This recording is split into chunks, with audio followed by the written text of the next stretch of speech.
ঐতিহ্যবাহী বাণিজ্য সংগঠন Chapainawabganj chamber of commerce and ইন্ডাস্ট্রির আবার সভাপতি নির্বাচিত হয়েছেন সাবেক ছাত্রদল নেতা আব্দুল ওয়াহেদ। ফলে 11তম বারের মতো তিনি এই ব্যবসায়ী সংগঠনটির সভাপতি হিসেবে দায়িত্ব পালন করবেন। সংগঠনটির সিনিয়র সহসভাপতি নির্বাচিত হয়েছেন ঠিকাদারি প্রতিষ্ঠান দুলহা এন্টারপ্রাইজের স্বত্বাধিকারী মোহাম্মদ খায়রুল ইসলাম, আর সহসভাপতি হয়েছেন ক্যাপিটাল মেশিনারিজের আমদানিকারক আয়ান ইন্টারন্যাশনালের স্বত্বাধিকারী আখতারুল ইসলাম রিমন।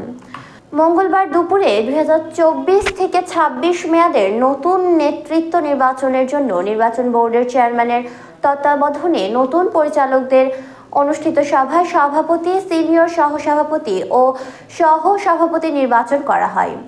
নির্বাচনে প্রতিদ্বন্দ্বী না থাকায় সভাপতি, সিনিয়র সহসভাপতি ও সহসভাপতির নাম ঘোষণা করেন চেম্বার নির্বাচন পরিচালনা বোর্ডের চেয়ারম্যান অ্যাডভোকেট সোলাইমান বিশু।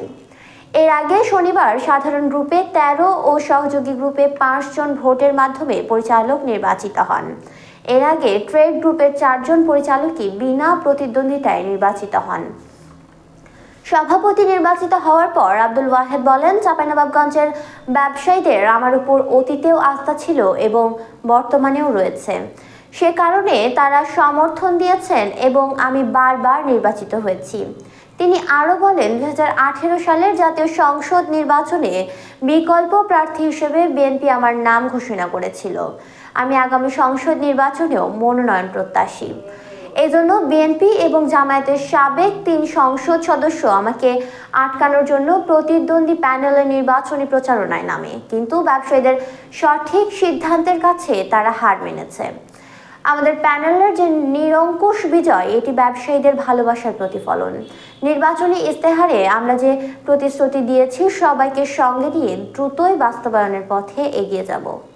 আমি আপনাদের আজকে বলতে চাই, গত 3 মাস আগে আমরা নির্বাচন বোর্ড, আপিল বোর্ড 120 দিন আগে গঠন করার পরে নির্বাচন বোর্ড, আপিল বোর্ড বাণিজ্য সংগঠন বিধিমালা অনুসারে তারা নির্বাচনী তফসিল ঘোষণা করেছিলেন এবং দীর্ঘ 3 মাস নির্বাচন বোর্ড, আপিল বোর্ড অত্যন্ত পরিশ্রম করে তাদের মূল্যবান সময় দিয়ে এই চেম্বারের সুষ্ঠু এবং প্রতিদ্বন্দ্বিতাপূর্ণ নিরপেক্ষ নির্বাচন উপহার দেওয়ার জন্য আমি আমার গোটা জেলার ব্যবসায়ীদের পক্ষ থেকে নির্বাচন বোর্ড এবং আপিল বোর্ডকে ধন্যবাদ জ্ঞাপন করছি।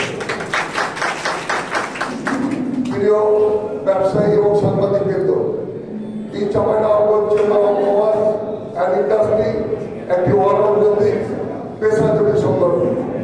আমি আমার নির্বাচনী ইশতেহারে এবং নির্বাচনী মিটিংগুলোতে বলেছি, এই প্রতিষ্ঠান সকল দল মত নির্বিশেষে একটি নিরপেক্ষ প্রতিষ্ঠান হিসাবে আমরা পরিচালনা করব, অতীত করেছি, আগামী দিনে করব এবং আপনাদের আমরা কথা দিচ্ছি যে Chapainawabganj chamber of commerce and industry আমরা যারা নির্বাচনে জয়লাভ করেছি, যারা পরাজিত হয়েছে, সবাইকে নিয়ে আমরা ঐক্যবদ্ধভাবে আমরা এই চেম্বার পরিচালনা করব এবং এই জেলার ব্যবসায়ীদের স্বার্থ রক্ষা করব, জেলার মানুষের কর্মসংস্থান সৃষ্টি, নতুন নতুন ব্যবসা সৃষ্টি এবং এই জেলাকে একটি মডেল উন্নত মানের জেলা হিসাবে রূপ দেওয়ার জন্য আমরা সকলে আমরা সাহায্য সহযোগিতা কামনা করছি।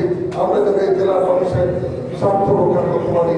এই জন্য আমি জেলার সমস্ত ব্যবসায়ী, রাজনীতিক সংগঠন, রাজনীতি নেতৃবৃন্দ, প্রশাসন সহ সরকারের দায়িত্বপ্রাপ্ত কর্মকর্তা সহ আমার সাংবাদিক ভাইদের সহ আমি চাঁপাইনবাবগঞ্জের সুদীপমন্ডলী সাহায্য সহযোগিতা কামনা করছি, যেন আমরা এই চেম্বারকে একটি অরাজনৈতিক এবং ব্যবসায়ী এবং জেলার উন্নয়নে আমরা কাজ করতে পারি। এজন্য আমি সবার সাহায্য সহযোগিতা কামনা করছি এবং আমাদের অত্যন্ত এই জেলা অর্থনৈতিকভাবে আমরা গর্ববোধ করি।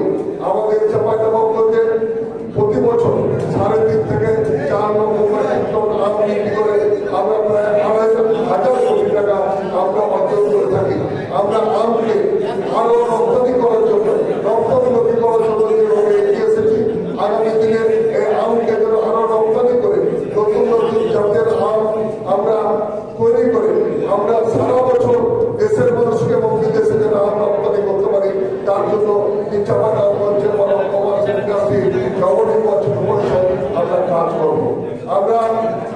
চাঁপাইনবাবগঞ্জের মানুষের কল্যাণে এবং কর্মসংস্থানের জন্য আমরা আন্দোলনে আমরা যে সরকারের সিদ্ধান্ত আছে 100 ইটিজের করার তার জন্য